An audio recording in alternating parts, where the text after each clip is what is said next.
आइए हम प्रार्थना करेंगे। प्रेमी परमेश्वर, आपके सन्मुख में शाम के समय आते हैं। आपने सुंदर सा मौका हमारे जीवन में दिया, इसलिए आपका धन्यवाद देते प्रभु जी। पिछले हफ्ते भर आप हमारे साथ रहे, हर दुख मुसीबत बीमारी से बचा के रखा प्रभु जी, एक्सीडेंटों से बचा के रखा, इसलिए आपका धन्यवाद देते प्रभु जी। आज के इस बाइबल स्टडी को प्रभु जी आपके हाथों में देते प्रभु जी। जो लोग यहाँ पे उपस्थित हैं उनको आपके हाथों में देते हैं प्रभु जी। जो लोग रास्ते में हैं प्रभु जी, उन्हें भी आपके हाथों में देते प्रभु जी। जो लोग हमें यूट्यूब और फेसबुक में देख रहे हैं प्रभु जी, उन्हें भी आपके हाथों में देते प्रभु जी। आपकी इच्छा हमारे जीवन में पूरी होने पाए प्रभु जी। और आज जो प्रभु जी आप अपने बच्चों से प्रभु जी जो बात करने वाले हैं प्रभु जी, आपके वचन के द्वारा प्रभु जी होने दे प्रभु जी कि वो वचन को सुनने वाले ही नहीं बल्कि प्रभु जी उसमें चलने वाले भी बनने पाए प्रभु जी।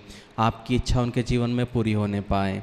ये छोटी सी विनती आपके बेटे यीशु नासरी के नाम से मांगते हैं, सुन और कबूल कर। आमीन आमीन आमीन।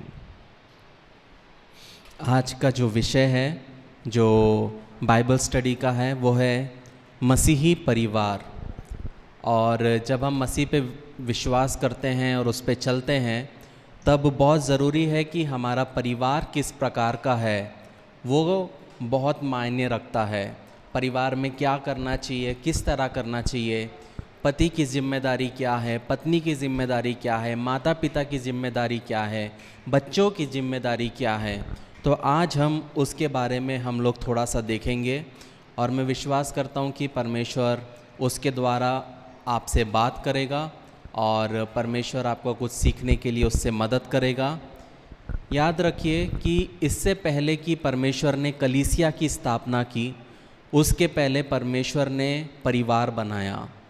तो परमेश्वर के लिए परिवार जो है वो बहुत इम्पॉर्टेंट है, वो बहुत ही ज़्यादा इम्पॉर्टेंट है। हम जिस तरह परिवार में जीते हैं, हम जिस तरह परिवार के साथ में दिन ब दिन आगे बढ़ते हैं, एक बच्चे के लिए, एक पति और पत्नी के लिए, सबके लिए वो बहुत ही इम्पॉर्टेंट है। यहाँ पे दो प्रकार के लोग हैं, या तो वो परिवार में ऑलरेडी हैं या तो आज नहीं तो कल जाके वो परिवार में बदलेंगे। तो इसीलिए बहुत ज़रूरी है कि हमें परिवार में क्या क्या चीज़ें होती है वो समझने की। एक अच्छा मसीही परिवार वो होता है जो बाइबल के सिद्धांतों पर चलता है और हर एक सदस्य ये जानते हैं कि उनकी भूमिका क्या है। अगर आप मसीह में हैं और अगर आप आपकी भूमिका नहीं जानते कि आपको क्या करना है, कैसा करना है, तब बहुत बार क्या हो जाएगा कि शैतान आपके परिवार को तोड़ने में सक्षम हो जाएगा। और परिवार जो है वो मनुष्य द्वारा निर्मित किया हुआ संस्था नहीं है। परिवार जो है परमेश्वर ने मनुष्य के लाभ के लिए बनाया और मनुष्य को इसके ऊपर भंडारीपन दिया है। तो जब हम बाइबल को देखते हैं तो परमेश्वर की जो योजना है परिवार को लेके वो बहुत बड़ी है और बहुत उत्तम है। लेकिन बहुत बार हम उसके कार्य को अपने जीवन में देख नहीं पाते क्योंकि हम गलत तरीके से परिवार को आगे लेके जाने की कोशिश करते हैं। कहीं कहीं बच्चे परिवार को चलाने लग जाते हैं, कहीं कहीं बीवी परिवार को चलाने लग जाती है। लेकिन परमेश्वर चाहता है कि एक पति परिवार को चलाए आगे। जब हम बाइबल पढ़ते हैं सिर्फ 4 अध्याय है जहाँ पे पाप नहीं है।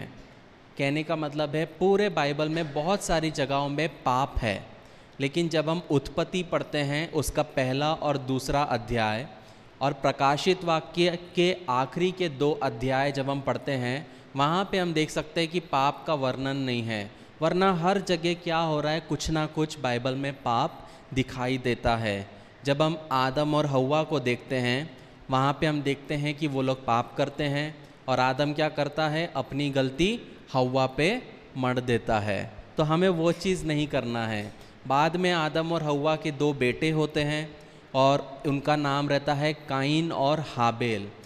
काइन क्या करता है, क्योंकि हाबेल की बलि परमेश्वर एक्सेप्ट करता है, काइन अपने क्या करता है, भाई को वहाँ पे मार देता है। और वहाँ पे हम देख सकते हैं फिर से एक परिवार का टूटना होता है। उसके बाद हम अब्राहम को देखते हैं अब्राहम भी परमेश्वर के द्वारा चुना हुआ था, लेकिन वो दो दो शादियां करता है और उस वजह से जो परमेश्वर का जो इच्छा था उसके जीवन में जिस तरह पूरा होना था वो पूरा नहीं हुआ। और बाद में हम देखते हैं कि अब्राहम अपनी दूसरी बीवी को उसके बेटे के साथ घर से निकाल देता है, जिसका नाम था इश्माएल। और जब हम देखते हैं कि वो इश्माएल को जो जाति है उसको मुस्लिम्स करके बोला जाता है। उसके बाद हम देखते हैं याकूब को बाइबल में देखते हैं, जिसकी भी बहुत सारी बीवियां थी और उसके 12 बच्चे थे। और वहाँ पे माता पिता और परिवार अच्छा ना होने की वजह से क्या हुआ कि भाइयों ने एक भाई को मारा, उसे बेच दिया और उसके द्वारा क्या हुआ, वो परिवार में जो कार्य होना था वो नहीं हो पाया। उसके बाद हम देखते हैं दाऊद के भी जीवन में यही होता है कि वो भी उसके जीवन में बहुत सारी पत्नियां होती है। उस वजह से उसी का बेटा अपनी ही बहन का रेप करता है और बाद में उसी का भाई अपनी बहन का बदला लेने के लिए अपने ही भाई को मार देता है।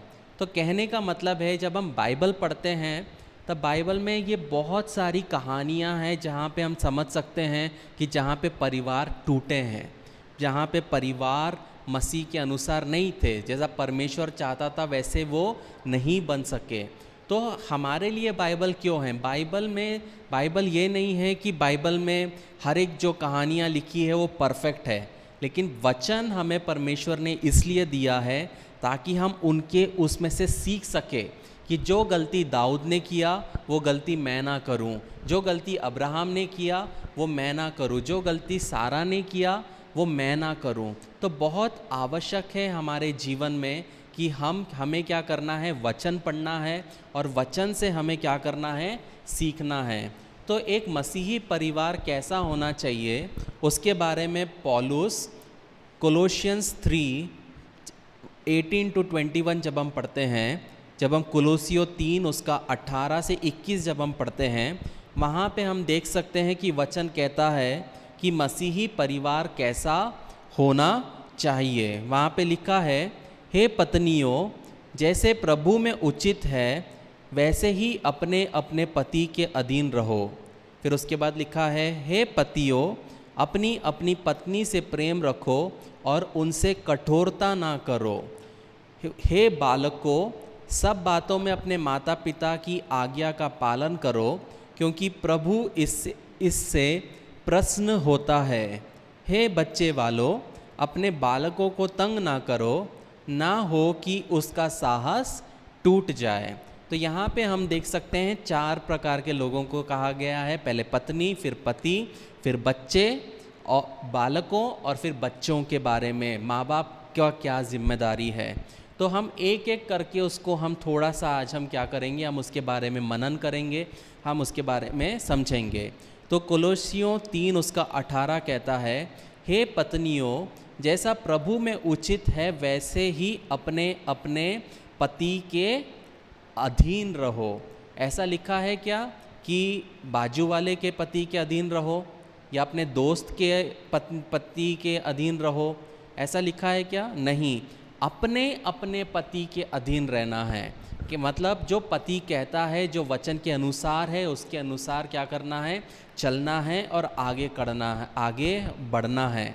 तो वो कैसे करेंगे? पहला, वे उन्हें अपने पति से क्या करना है, प्रेम करना है।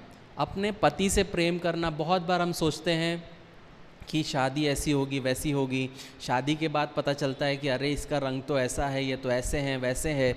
लेकिन जब हम मसीही परिवार रहते हैं तब परमेश्वर हमसे चाहता है कि चाहे किसी भी प्रकार का पति क्यों ना हो, अगर आपने अपने पति से शादी की है तब आपको अपने पति को क्या करना है, एक्सेप्ट करना है, उसे एक्सेप्ट करना है जैसा वो है, और क्या करना है, उससे प्रेम करना है। बहुत ज़रूरी है पत्नी को कि वो अपने पति से पहले क्या करे, सबसे पहले प्रेम करे।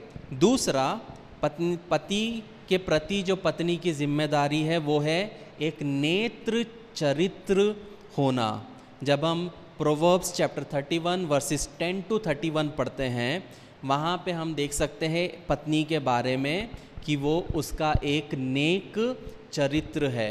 तो मसीही परिवार में भले पति हो या ना हो, पति देख रहा है या ना हो, बहुत आवश्यक है कि क्या करना है, नेक चरित्र होना चाहिए। और नेक चरित्र के लिए ये इस तरह हमें जीना है कि हमारा परमेश्वर हमें हमेशा देख रहा है। हो सकता है कि आपके पति आपको नहीं देख रहे क्योंकि वो जॉब जाते हैं, आउट ऑफ स्टेशन जाते हैं, लेकिन आपको कौन देख रहा है?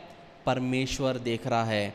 उस तरीके से क्या करना है कि ये महत्वपूर्ण है कि पत्नियां सभी मामलों में अपने पतियों के प्रति ईमानदार हो, बुद्धिमानी से निर्णय ले और सभी चीज़ों में परमेश्वर का मार्गदर्शन ले।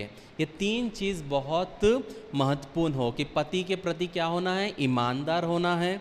दूसरा, हर एक जो डिसीशन है वो बुद्धिमानी से लेना है, क्योंकि शैतान कोशिश करेगा कि मसीही परिवार को क्या करे? तोड़े। तो इसीलिए क्या करना पड़ेगा? बुद्धिमानी से हर एक चीज़ को करना है और सभी चीज़ों में परमेश्वर का मार्गदर्शन ले। मतलब जो परमेश्वर का वचन कहता है वो वचन के अनुसार चलना बहुत ज़रूरी है। तीसरा चीज़ जो एक पत्नी के प्रति, पति के प्रति जो जिम्मेदारी है वो है अपनी शक्ति जो है अपने आप पे नहीं बल्कि परमेश्वर पे रखना है। मतलब कि एक पत्नी को बहुत सारे घर के काम करने रहते हैं, एक माँ का रोल निभाना पड़ता है, एक पत्नी का रोल निभाना पड़ता है, एक बेटी का रोल निभाना पड़ता है, एक बहू का रोल निभाना पड़ता है। और हर एक चीज़ों को करने के लिए उसे अपने बल पे क्या नहीं करना है? निर्भर ना करते हुए परमेश्वर के बल पे निर्भर होना बहुत ज़रूरी है। क्योंकि क्या होता है कि जब हम बहुत प्रकार के कामों में रहते हैं तब उसमें क्या होता है? हमें चिड़चिड़ापन आता है। हमें लगता है कि मैं ही सबसे ज़्यादा काम कर रही हूँ और कोई नहीं कर रहा है, और शैतान क्या करता है? चिड़चिड़ापन लाता है। और आप लोग हंस रहे हैं क्योंकि वो सच है, क्योंकि ये होता है। तो कहने का मतलब है कि शैतान पे भरोसा नहीं करना है या ये चीज़ों पे हमें बिल्कुल भी ध्यान नहीं देना है। जो काम परमेश्वर ने दिया है, परमेश्वर पे आश्रय रखते हुए क्या करना है? हमें आगे एक पत्नी को बढ़ना है। चौथा जिम्मेदारी जो पत्नी का है वो है उसकी शादी में मसीह का अनुकरण करना। ये बहुत ज़रूरी है। यीशु मसीह क्या करेंगे? हर एक बात में क्या करना है? यीशु मसीह को अपने सामने रखना है। मतलब वे परमेश्वर, वो पत्नी जो है जो यीशु मसीह को हमेशा अपने सामने रखती है, वह परमेश्वर और विवाह दोनों के लिए सम्मान और महिमा लाती है। कहने का मतलब है जब वो परेशानी भरा समय है तो अपने आप से सवाल पूछना है कि इस समय में यीशु मसीह होते तो वो क्या करते? यीशु मसीह क्या करते? प्रेम करते। यीशु मसीह माफ़ करते। यीशु मसीह उस व्यक्ति को सह लेते। तो हर एक परिस्थिति में ये क्वेश्चन पूछना है एक पत्नी को कि इस परिस्थिति में यीशु मसीह क्या करते और यीशु मसीह को क्या करना है? अनुकरण करना है। जब यीशु मसीह इस पृथ्वी में थे, बहुत लोग यीशु मसीह के खिलाफ बोलते थे, बहुत लोग यीशु मसीह के बारे में बुरा बोलते थे, बहुत लोग यीशु मसीह को विश्वास नहीं करते थे। तो आपके जीवन में भी ऐसी परिस्थिति आएगी जब आप पे आपका पति विश्वास नहीं करेगा या आपको सम्मान नहीं देगा या जो आप डिज़र्व करते हैं वो आपको नहीं मिलेगा। तब क्या करना है? हमें किसे स्मरण करना है? यीशु मसीह को, कि यीशु मसीह परमेश्वर का पुत्र होते हुए भी उसको सम्मान नहीं मिला, उसको लोगों ने प्रेम नहीं किया। तो हो सकता है मेरे जीवन में भी कोई मुझे प्यार ना करे, मैं जैसा चाहती हूँ वैसा मेरे साथ में ना हो, लेकिन मुझे क्या करना है? माफ़ करना है। और यीशु मसीह का चरित्र क्या होना चाहिए? यीशु मसीह का चरित्र अपने व्यवहार में उसे वो एक पत्नी को दिखाना चाहिए। एक पत्नी का सर्वोच्च लक्ष्य होना चाहिए कि मसीह को ऊपर उठाना उसके स्वभाव और व्यवहार के द्वारा। ये बहुत ज़रूरी है कि अपने बातचीत में, चाल चलन में, रहन सहन में हर एक बात पे किसको उठाना है? मसीह को उठाना है। अपने आप को नहीं उठाना है, मैं नहीं करना है, बल्कि क्या करना है? परमेश्वर की महिमा हो, यीशु मसीह का धन्यवाद हो। तो अगर आप इस तरह से अपने परिवार में एक पत्नी अपना कार्यभार संभालेगी, उससे क्या होगा, उसका पति और उसके बच्चे क्या करेंगे, उस पर निर्भर होंगे और उसकी नकल करेंगे। नकल करना मतलब उस जैसे अगर एक पत्नी अगर एक पति का आदर नहीं करेगी तो एक बेटी भी अपने पिता का आदर नहीं करेगी, और कल जब उसकी शादी होगी तब वो पत्नी भी अपने पति का आदर नहीं करेगी, क्योंकि उसने कभी अपनी माँ को अपने पिता का आदर करते हुए नहीं देखा है। तो ये वैसे ही ये सिर्फ पत्नियों के लिए लागू नहीं है, पतियों के लिए भी लागू है। अगर पति अपनी पत्नी का आदर नहीं करेगा तो बेटा अपनी माँ का आदर नहीं करेगा, बेटा अपनी पत्नी का भी आदर नहीं करेगा, क्योंकि उसने वो चीज़ नहीं, अपने जीवन में वो चीज़ नहीं देखा है। तो बहुत ज़रूरी है कि हम जो करते हैं, जैसे मैं पिछले दिनों किसी से कह रहा था कि जब किसी के घर में बच्चा होता है तब वो बहुत खुश होते हैं, लेकिन मैं कहता हूँ कि वो सिर्फ बच्चा नहीं है, वो एक पिता होने वाला है, वो एक बेटा होने वाला है, वो एक पति होने वाला है। इसलिए बचपन से उसको इस तरह बढ़ाना है आपको कि वो एक अच्छा पिता बन सके, वो एक अच्छा बेटा बन सके और वो एक अच्छा पति बन सके। तो ये बहुत ज़रूरी है कि बचपन से ये चीज़ हमारे ध्यान में होते हुए हम अपने जीवन को जिए, क्योंकि बचपन से बच्चे हमारा अनुकरण करते हैं, वो देखते हैं मम्मी किस तरह बात करती है, पापा किस तरह बात करते हैं, ये सब देख के बच्चों पे इम्पैक्ट भी करता है। पांचवा चीज़ जो एक पत्नी का जिम्मेदारी है वो उसके परिवार का देखभाल करना। एक परिवार का देखभाल करना बाई का काम नहीं है, एक पत्नी का काम है। बहुत बार हम हर एक चीज़ के लिए बाई रहती है, खाना बनाने के लिए बाई है, बर्तन धोने के लिए बाई है, कपड़े धोने के लिए बाई है, लेकिन परिवार की जिम्मेदारी किसकी है, एक पत्नी की है। तो वो चीज़ बहुत इम्पॉर्टेंट है। छठवा चीज़ जो बहुत ज़रूरी है वो है अपने पति के लिए एक साथी बनना। एक पत्नी जो है वो अपने पति की बेस्ट फ्रेंड होनी चाहिए, सिर्फ पत्नी ही नहीं, वो बहुत ज़रूरी है। जब हम उत्पत्ति 2 उसका 18 पढ़ते हैं, जेनेसिस 2:18, वहाँ पे लिखा है, फिर यहोवा परमेश्वर ने कहा, आदम का अकेला रहना अच्छा नहीं, मैं उसके लिए एक ऐसा सहायक बनाऊंगा जो उससे मेल खाए। आदम के लिए क्या बनाया, हव्वा को सहायक के रूप में। तो वैसे ही जब आप एक पत्नी हैं तो बहुत ज़रूरी है कि आप अपने पति के बेस्ट फ्रेंड या साथी बनना बहुत ज़रूरी है। ऐसा नहीं होना चाहिए कि पति को लगे कि मेरा कोई नहीं है, मेरा कोई दोस्त नहीं है, काश मेरा कोई दोस्त होता तो क्या होता, मैं उससे सब बातें शेयर करता। और जब पत्नी वो कर्तव्य नहीं निभाती तब शैतान क्या करता है, दूसरे औरतों को लाता है, लड़कियों को लाता है, और उनके बीच में साथ क्या होता है, वो लोग बातें करते हैं, वो शेयर करते हैं, और धीरे धीरे वहाँ पे शादी टूटने लगता है और जो पति है वो दूसरे के साथ में जाने लगता है। तो ज़रूरी है कि अगर आप शैतान को मौका नहीं दोगे तो शैतान कभी भी अपने आपके शादी को तोड़ नहीं पाएगा, आपके परिवार को तोड़ नहीं पाएगा जब तक आप उसको मौका नहीं देंगे। सातवां चीज़ जो है वो ये है कि एक पत्नी का काम है कि वो सुनिश्चित करे कि उसका परिवार जो है उसकी नींव मसीह पे होना चाहिए। अगर पति आपसे पाप करने के लिए कहता है, पति आपसे कुछ गलत करवाने की कोशिश करता है, तब आपको वहाँ पे ना बोलना बहुत आवश्यक है। ये आपका काम है कि घर का क्या करना, पेट्रोलिंग करना, ये आप लोगों का काम है कि पति सही है, बच्चे सही हैं, सब चीज़ अच्छे से हो रहा है वो देखना, क्योंकि परमेश्वर ने पत्नियों को ये गिफ्ट दिया है। जैसे मेरे जीवन में अगर मैं सक्सेसफुल हूँ वो इसीलिए है क्योंकि मैं अपनी पत्नी की सुनता हूँ, क्योंकि वो परमेश्वर ने एक गिफ्ट दिया है औरत को।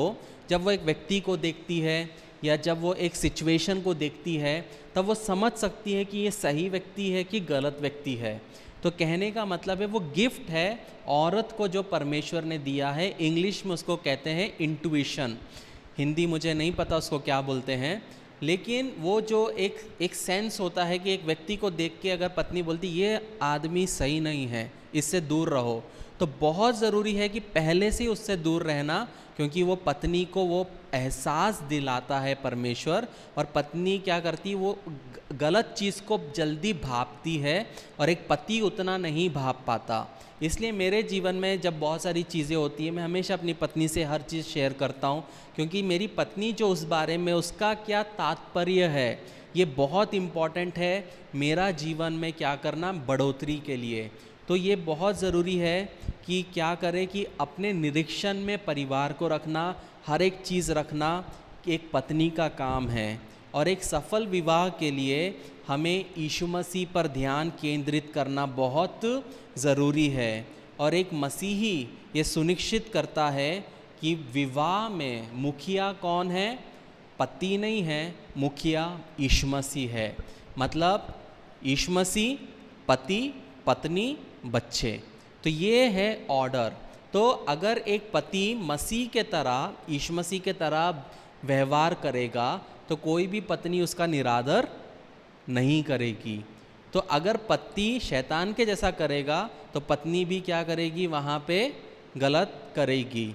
इसलिए पति को हमेशा याद रखना है कि उसके ऊपर में परमेश्वर है, परमेश्वर ने उसको घर का नेतृत्व के लिए चुना है।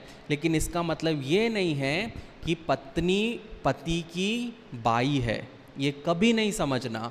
पत्नी, मेरी बीवी मेरे सर का मुकुट है। अगर मेरी बीवी खुश है तो दूसरे लोग देख के बोल सकते हैं कि इसका पति इसे खुश रखता है, इसलिए ये परिवार खुश है। तो कभी भी बीवी को अपना क्या बोलते प्रॉपर्टी नहीं समझना, ये समझना कि वो परमेश्वर की बेटी है, और परमेश्वर की बेटी को हमेशा खुश रखने की जिम्मेदारी एक पति को, उसके बेटे को है। तो ये बहुत ज़रूरी है कि मैं अपनी बीवी का इसलिए आदर नहीं करता, सम्मान नहीं करता या प्रेम नहीं करता क्योंकि वो किसी की बेटी है, वो सेकंड है, लेकिन पहले वो परमेश्वर की बेटी है। अगर मैं उससे प्रेम नहीं रखूँगा तो हम देखेंगे कि क्या होगा। तो कोलोसियों 3 उसका 19 जब हम पढ़ते हैं, 3 उसका 19, वहाँ पे लिखा है, हे पतियों अपनी अपनी पत्नी से प्रेम रखो। उसके बाद का हम बाद में लेंगे। तो प्रेम किस तरह होना चाहिए? एक पति का प्रेम वास्तविक होना चाहिए, ये बहुत ज़रूरी है। कहने का मतलब है कि एक पति की जो कल्पनाएं हैं अपनी पत्नी के लिए, वो वास्तविक होना बहुत ज़रूरी है। मतलब अपनी पत्नी को वो जैसी है वैसे उसे एक्सेप्ट करना है। अगर आप ये सोचोगे कि आपकी पत्नी वो हीरोइन जैसी क्यों नहीं बन सकती या उसके मॉडल के जैसे क्यों नहीं बन सकती, तो आप मैरिज को गलत तरीके से समझ रहे हैं। आपको अपनी पत्नी से वास्तविक प्रेम रखना बहुत आवश्यक है। वो जैसी भी है उससे प्रेम करना आपका क्या है? आपका फ़र्ज़ है। दूसरा चीज़, पति का जो प्रेम है उसमें कुर्बानी होना चाहिए। कहने का मतलब है जब परमेश्वर ने हमसे प्रेम किया तब अपने इकलौते पुत्र को क्या किया? हमें दे दिया, ताकि जो कोई उस पर विश्वास करे वो नाश ना हो बल्कि अनंत जीवन पाए। मतलब परमेश्वर ने क्या किया?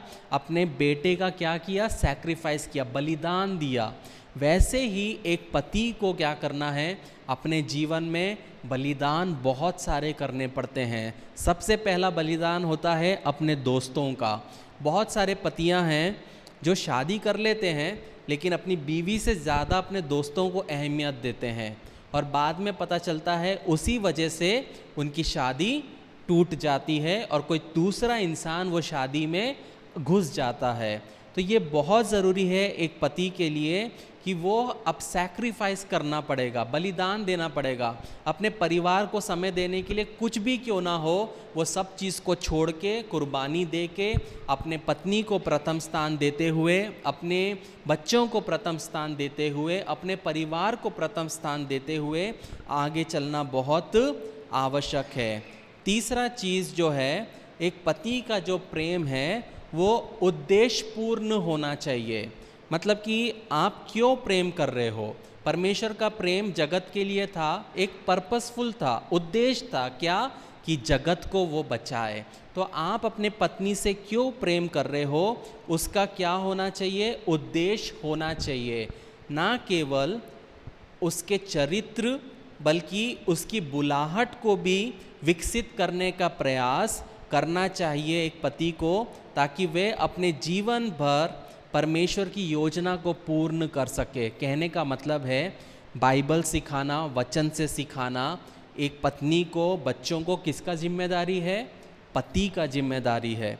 पास्टर सिखाएगा, आप चर्च में आओगे पास्टर सिखाएगा, लेकिन एक पति क्या जिम्मेदारी है, अपने परिवार को वचन में बढ़ाना और प्रार्थना जीवन में बढ़ाना। अगर आपकी पत्नी आपको बोल रही चलो अपन बैठ के 5 मिनट प्रार्थना करते हैं, तो वहाँ पे कुछ गलत हो रहा है। बल्कि वो चीज़ किसको बोलना है, एक पति को बोलना है, हमारे घर में 7 बजे प्रार्थना होगा, हम सब लोग मिलके प्रार्थना करेंगे। नेतृत्व किसका है, पति का है। तो हर एक डिसीजन किसको लेना है, आत्मिक तौर पे हर एक तरीके से एक पति को निर्णय लेना है।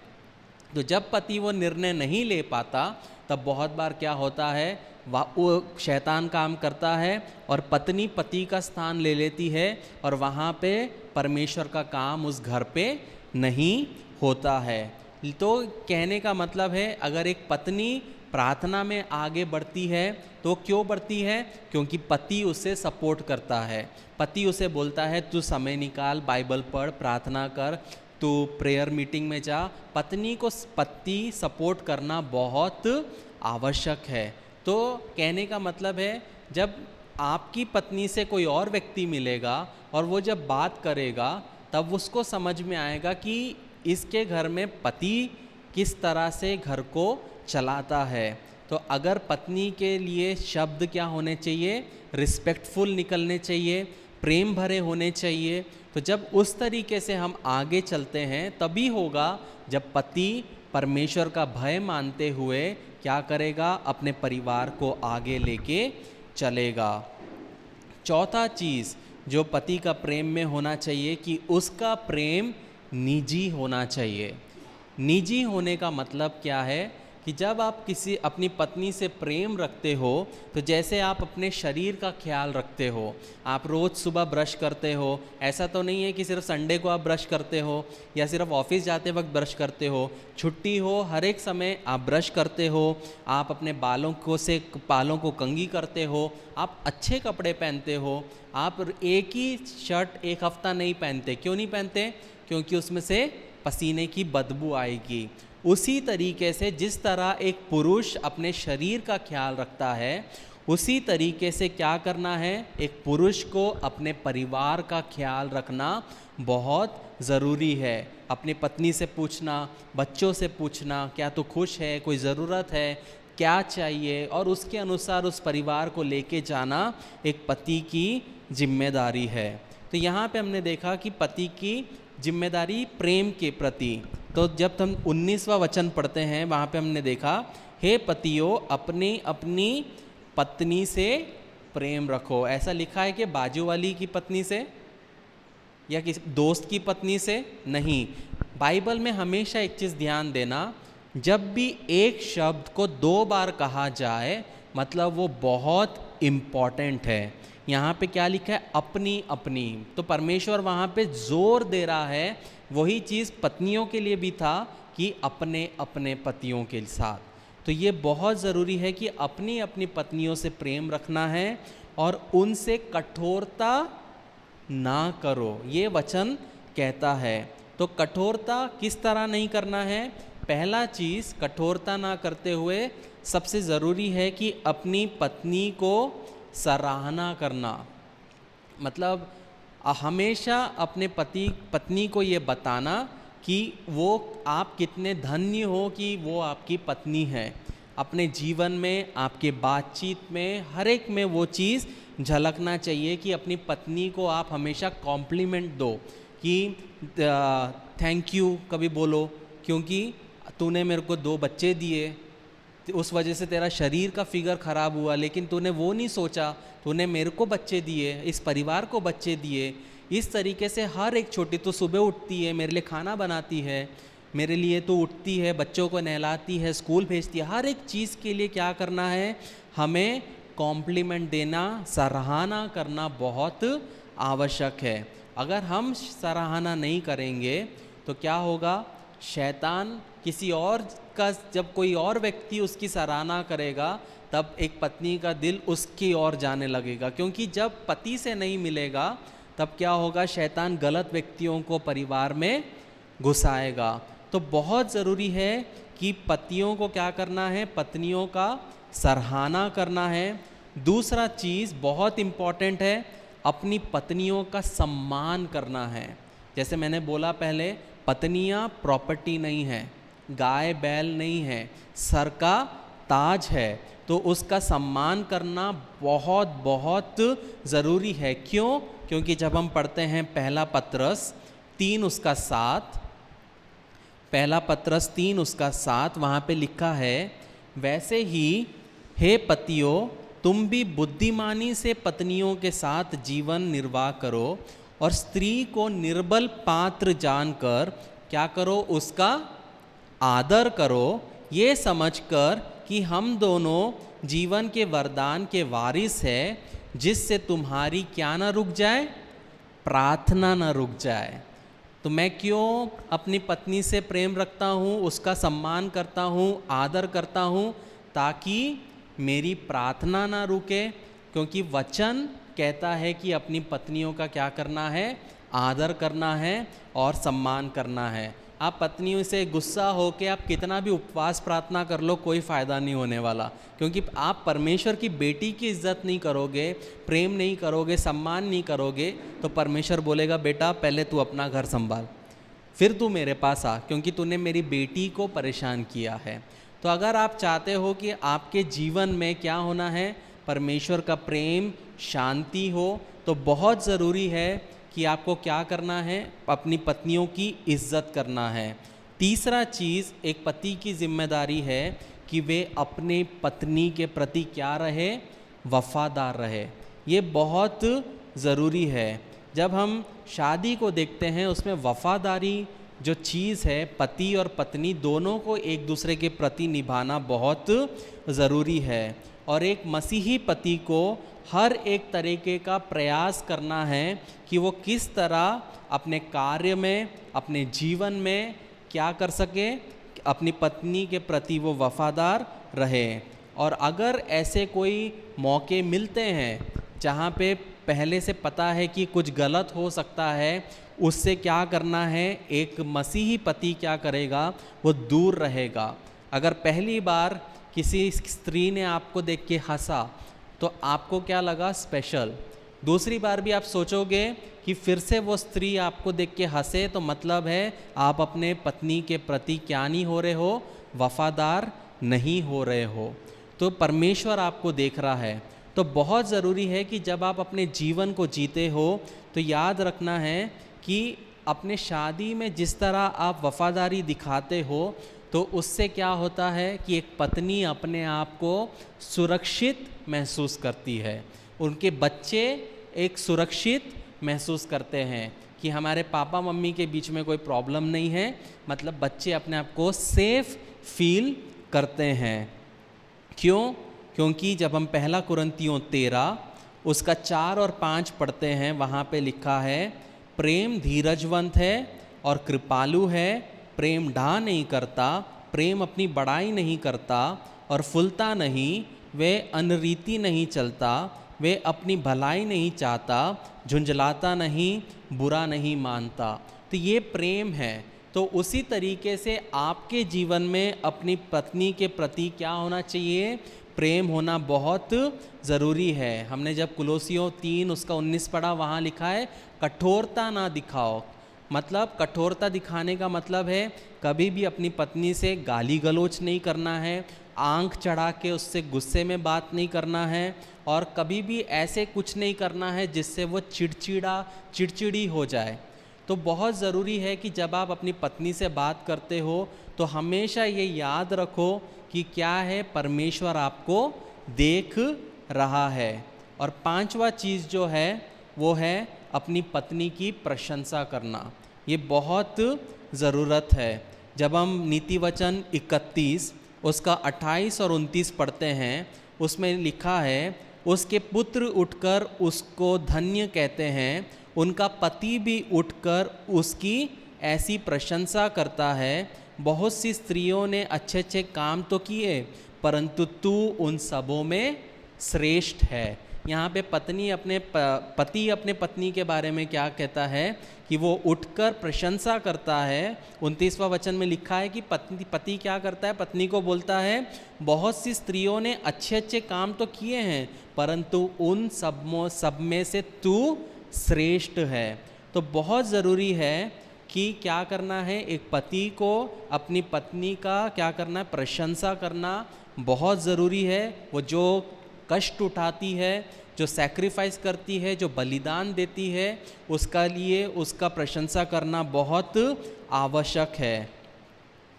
फिर हम देखते हैं छठा चीज़ कि एक पति को अपनी पत्नी, बच्चे और परिवार पर क्या करना है, ध्यान केंद्रित करते हुए चलना है। ये एक मसीही पति का बहुत बड़ा जिम्मेदारी है कि वो क्या करे, अपने पत्नी का क्या करे, ध्यान दे और बच्चों का ध्यान दे। और सातवां चीज़ जो है वो है अपने पत्नी को सुनने के लिए, सुनना बहुत आवश्यक है। जैसे मैंने पहले बताया, परमेश्वर ने एक पत्नी को गिफ्ट दिया है कि वो सेंस कर लेती है कि कुछ बुरा होने वाला है या जो व्यक्ति है वो बुरा है, जो हम कर रहे हैं वो बुरा है। तो इसीलिए बहुत ज़रूरी है कि जब आप अपने बारे में कोई भी बिज़नेस करते हो, कुछ भी करते हो, आपको हमेशा अपने पत्नी से शेयर करना है और आपकी पत्नी क्या कहती है उसको सुनना और उसके अनुसार कुछ करना बहुत ज़रूरी है। और जब आप अपनी पत्नी की सुनोगे तब पत्नी को भी क्या लगेगा कि हाँ, मेरा पति मेरी सुनता है, मेरी इज्जत करता है, मेरा सम्मान करता है। ये बहुत ज़रूरी है। बहुत सी शादियाँ इसलिए टूटती है क्योंकि वो पत्नी का नहीं सुनते, अपने दोस्त का सुनते हैं और दोस्त के पत्नी का सुनते हैं।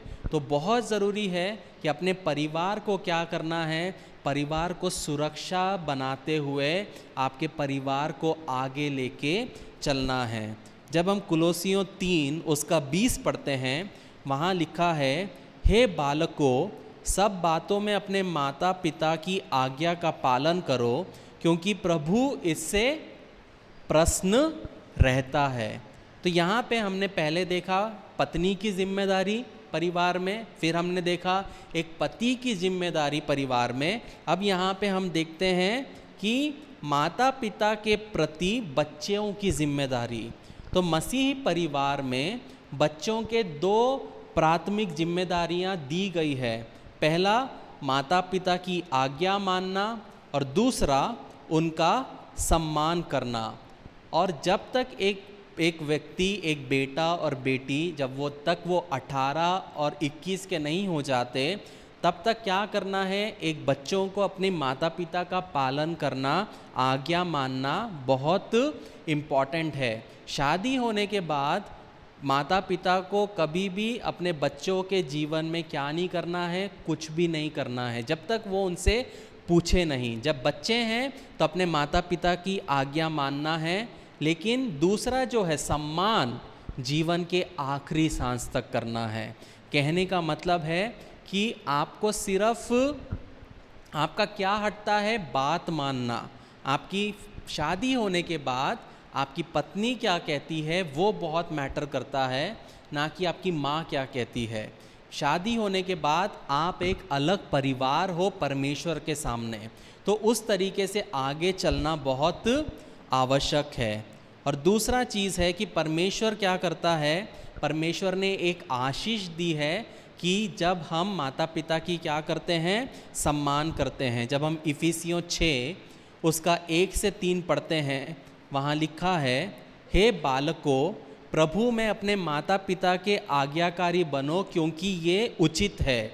अपनी माता और पिता का आदर कर, ये पहली आज्ञा है, जिसके साथ प्रतिज्ञा भी है कि तेरा भला हो और तू धरती पर बहुत दिन जीवित रहे। तो ये बच्चों के लिए बहुत ज़रूरी है कि जब वो अपने माता पिता का आदर और सम्मान करते हैं, तब वो क्या कर रहे हैं, उसके साथ में परमेश्वर का एक क्या है, वायदा है कि वो परमेश्वर तेरे जीवन में भला करेगा और तू धरती पर बहुत दिन जीने पाएगा। जब हम निर्गमन 21 उसका 17 पढ़ते हैं, वहाँ पे लिखा है, जो अपने माता व पिता को श्राप दे वह भी निश्चय मार डाला जाए। अगर हम ये देखेंगे तो आज 80% बच्चे को मार दिया जाता था। क्यों? क्योंकि वो माता पिता की आज्ञा नहीं मानते और माता पिता का निरादर करते हैं। लेकिन ये पुराना नियम था। पुराने नियम में अगर एक बच्चा, एक बेटा, एक बेटी अपने माता पिता को श्राप दे, गाली गलौज करे, निरादर करे, तो वो बाप अपने बेटे को बाहर लेके जाता था और पूरे मोहल्ले के लोग मिलके उस व्यक्ति को क्या करते थे, पथराव करके मारते थे। क्यों? क्योंकि उसने माता पिता को श्राप दिया। तो उसी तरीके से हमारे जीवन में जब हम मसीही परिवार में जीते हैं, तब बच्चों को बहुत ज़रूरी है कि वो क्या ना करे, अपने माता पिता को श्राप ना दे, निरादर ना करे, परंतु क्या करे, हमेशा उनकी बात को माने और क्या करे, उनका सम्मान करे। जब हम कुलोसियों 3 उसका 21 पढ़ते हैं, वहाँ पे हम देख सकते हैं अपने बच्चों के प्रति माता पिता की जिम्मेदारी। अब ये जो चीज़ है चर्च में बहुत नई बात है, क्योंकि ये सिखाई नहीं जाती है। बहुत बार सब जगह यही सिखाया जाता है कि बच्चों को माता पिता की सुनना है, लेकिन माता पिता का क्या फ़र्ज़ है बच्चों के लिए, वो बहुत बार सिखाया नहीं जाता है। तो कुलोसियों 3:21 में क्या लिखा है कि हे बच्चे वालों मतलब माता पिता के बारे में, अपने बालकों को तंग ना करो, ना हो कि उसका साहस टूट जाए। तो बहुत बार माता पिता लोग पहला जो पॉइंट है, वो अपने बच्चों का साहस कैसे तोड़ते हैं, उनका अनुशासन ना करके। जब हम नीति वचन 22 उसका 15 पढ़ते हैं, उसमें लिखा है, लड़के के मन में मूढ़ता की गांठ बांधी रहती है, परंतु छड़ी की ताड़ना के द्वारा वह उससे दूर की जाती है। मतलब कि एक माता पिता का फ़र्ज़ होता है कि वो अपने बच्चों को क्या करे, सही करे, और अगर समय रहते रहते उसको क्या करे, उसको करेक्ट करे। लेकिन इसका मतलब ये नहीं है कि आप सुबह से लेकर शाम तक 365 दिन अपने बच्चों के ऊपर अपना गुस्सा निकालते रहो। एक बार एक चोर था, जो उसने बहुत बड़ा चोरी किया, जिसके वजह से क्या हुआ, उसको फांसी की सज़ा मिली। तो उसके पहले आखिर में उसकी माता उसके पास आती है। तब ये चोर क्या करता है, जो उसे नहीं करना चाहिए था, वो अपनी माता को एक तमाचा मारता है। तो उसकी माता बहुत शॉक्ड हो जाती है कि ऐसा इसने क्यों किया। तब उसने बोला, अगर बचपन में जब मैंने छोटी चोरी की, अगर तभी तूने मुझे मारा रहता, तो आज मैं इतना बड़ा चोर नहीं बनता और मैं क्या नहीं होता, मेरे जीवन में ये फांसी का सिचुएशन नहीं होता। कहने का मतलब है, बहुत बार मसीही परिवार में शिक्षा ना देने के वजह से क्या होता है, बच्चों का साहस टूट जाता है, वो करेक्ट नहीं चल पाते, और बाद में क्या होता है, शैतान उस परिवार में काम करता है। दूसरा चीज़ जो माता पिता क्या करते हैं, बच्चों को अनुचित अनुशासन के द्वारा क्या करते हैं, अपमानित करते हैं। आपके बच्चे हैं, इसका मतलब ये नहीं है कि वो कुत्ता है, बिल्ली है। जिस तरह आपका गुस्सा निकालने के लिए तकिया है कि आप गाली गलौज करें, आप उनको इम्प्रॉपर डिसिप्लिन भी नहीं कर सकते हो। मतलब इम्प्रॉपर डिसिप्लिन मतलब आप अनुचित अनुशासन भी नहीं कर सकते। मतलब आप गुस्सा हो या पत्नी का गुस्सा बच्चों पे निकालना या पति का गुस्सा बच्चों पे निकालना, ये आप नहीं कर सकते हो।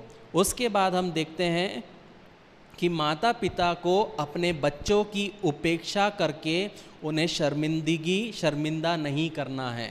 मतलब बहुत बार माता पिता क्या होते हैं, उनके लिए उनका लाइफ, उनका जॉब, उनका कैरियर, उनका बिजनेस, वो बच्चों से ज़्यादा इम्पॉर्टेंट होता है। तो वो चीज़ हमारे जीवन में कभी नहीं होना चाहिए एक मसीही परिवार में, जहाँ पे हम अपने पति पत्नी और बच्चे एक दूसरे को समय देते हुए हमें क्या करना है, हमें आगे चलना है। और बच्चों को ये जब हम इस तरीके से निग्लेक्ट करते हैं, जब हम उनकी उपेक्षा करते हैं, तब बहुत बार क्या होता है, शैतान उस परिवार में काम करता है, गलत लड़के लोग घुसते हैं, गलत लड़कियां लोग घुसती है, और वो परिवार को क्या करता है, शैतान तोड़ देता है। चौथा चीज़ जो है वो है, बच्चे लोगों को क्या करते हैं माता पिता, वो प्रोत्साहित नहीं करते और स्नेह नहीं दिखाते। ये बहुत ज़रूरी है बच्चों के लिए कि उनके माता पिता उन्हें प्रोत्साहित करें, उनके माता पिता उन्हें बोले कि मैं तुझसे प्रेम रखता हूँ या मैं तुझसे प्रेम रखती हूँ।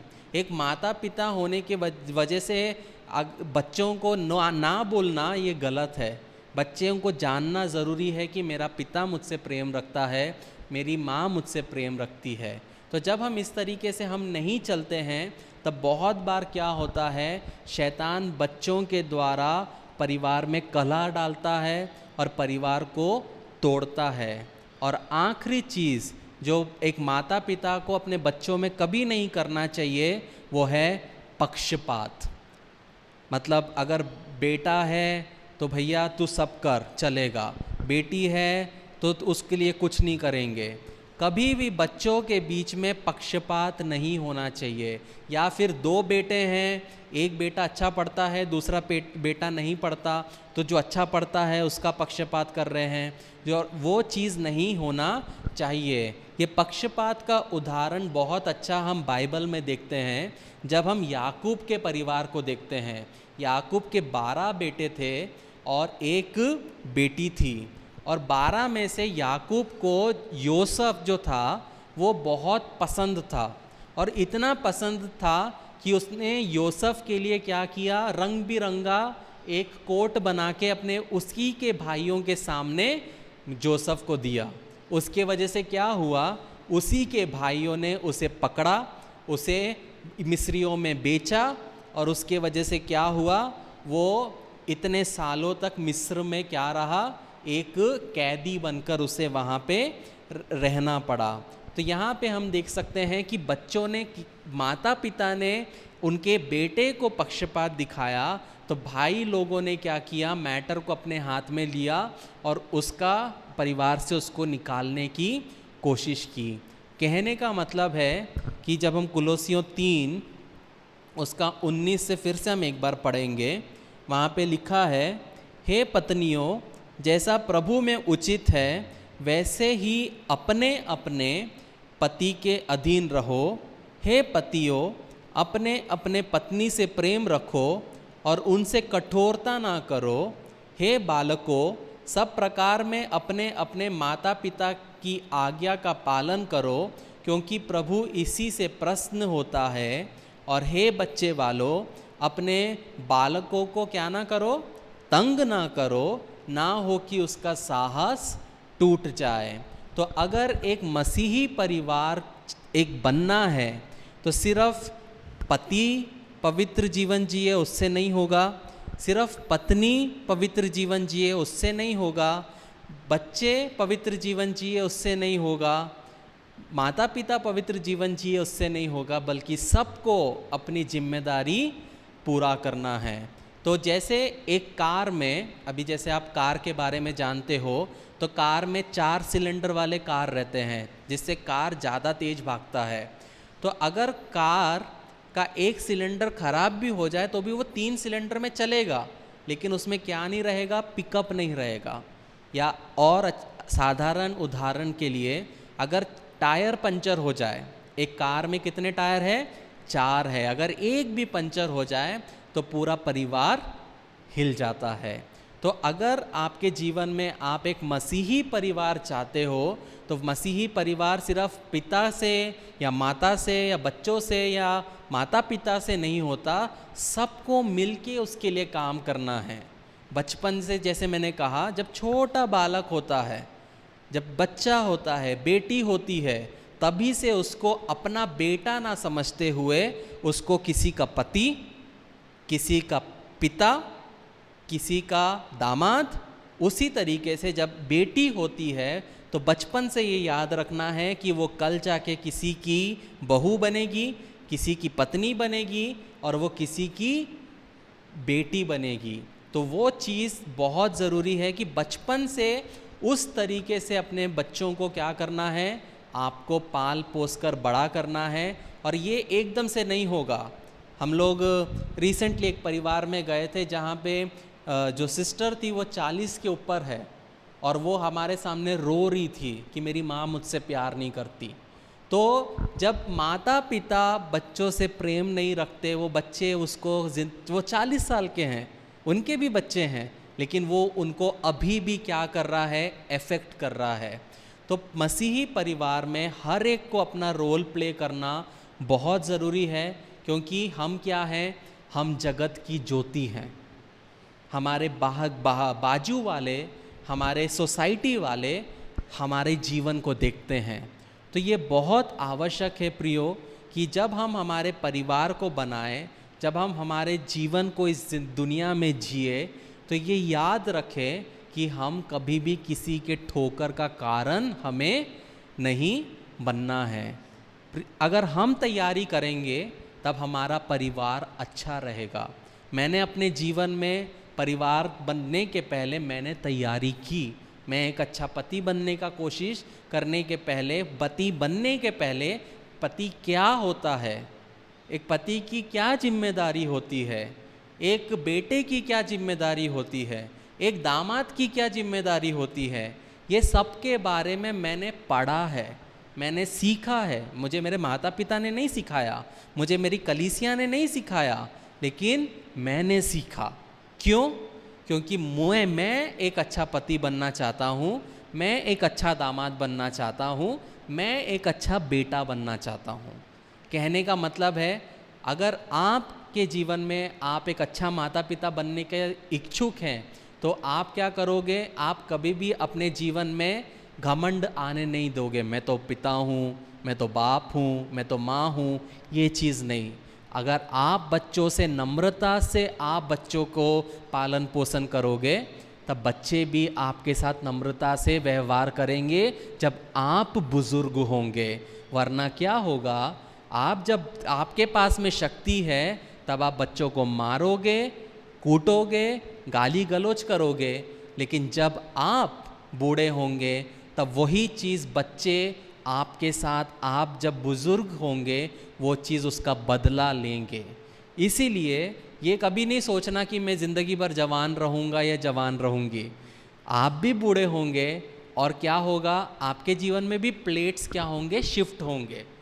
आज आप बच्चे हो, कल आप पिता बनोगे, कल आप नाना और दादा भी बनोगे। तो ये कभी नहीं सोचना कि आप क्या कुछ भी कर सकते हो और आपके जीवन में कुछ नहीं होगा। इसीलिए मैं जब मैं कॉलेज में था या मैं अपने सोसाइटी में जब खेलता था, मैं हमेशा बच्चों से आप करके बात करता था। तो बच्चे बोलते थे, भैया हम तो छोटे हैं, आप क्यों हमको आप कहते हो, तुम बोलो, तू बोलो। मैंने बोला, इज़्ज़त दूंगा तो इज़्ज़त मिलेगा। कल ये जो छोटे छोटे बच्चे हैं, हो सकता है ज़िंदगी में मुझसे भी आगे हो जाएं और कल मुझे इनकी ज़रूरत हो। दूर का सोचते हुए मैंने बचपन से दूसरों को इज़्ज़त देना सीखा। तो वैसे ही हमें एक माता पिता होते हुए, बच्चे होते हुए, हमें दूर का सोचते हुए हमें चलना है। याद रखो प्रियो कि यहाँ पे जो भी है बैठे हैं, जो देख रहे हैं, हम में से या तो परिवार है या जो परिवार कल बनेंगे। और ये बहुत ज़रूरी है कि हमारे जीवन में मसीह का कैरेक्टर, मसीह का प्रेम होना बहुत आवश्यक है। आइए हम प्रार्थना करेंगे। प्रेमी परमेश्वर, आपके सन्मुख में प्रभु जी इस शाम के समय आते हैं। प्रभु जी, कुछ समय प्रभु जी आपने हमें प्रभु जी आपके वचन से सीखने के लिए प्रभु जी मदद किया, इसलिए आपका धन्यवाद देते हैं। प्रभु जी प्रार्थना करते हैं प्रभु जी कि जो ये बीज जो बोया गया है आपके बच्चों के जीवन में प्रभु जी, और जो लोग प्रभु जी यूट्यूब और फेसबुक में देख रहे हैं उनके जीवन में प्रभु जी इस बीज को प्रभु जी आपके लहू के बाड़े में डालते हैं प्रभु जी। दूतों का पहरा बनाए रखिए प्रभु जी, और ये बीज प्रभु जी कोई भी चिड़िया आके चुगने ना पाए, कोई भी शैतान आके ख़राब करने ना पाए प्रभु जी, बल्कि प्रभु जी ये बीज जो है प्रभु जी एक पौधा बनने पाए, एक पेड़ बनने पाए जो कि 30 गुना 60 गुना 100 गुना प्रभु जी बढ़ने पाए प्रभु जी। ऐसा आप कर रहे, इसलिए आपका धन्यवाद देते प्रभु जी। आपकी इच्छा हमारे जीवन में पूरी होने पाए, हम सिर्फ वचन को सुनने वाले ही नहीं बल्कि उस पर चलने वाले भी बनने पाए। छोटी सी विनती आपके बेटे यीशु नासरी के नाम से मांगते हैं, सुन और कबूल कर। आमीन आमीन आमीन।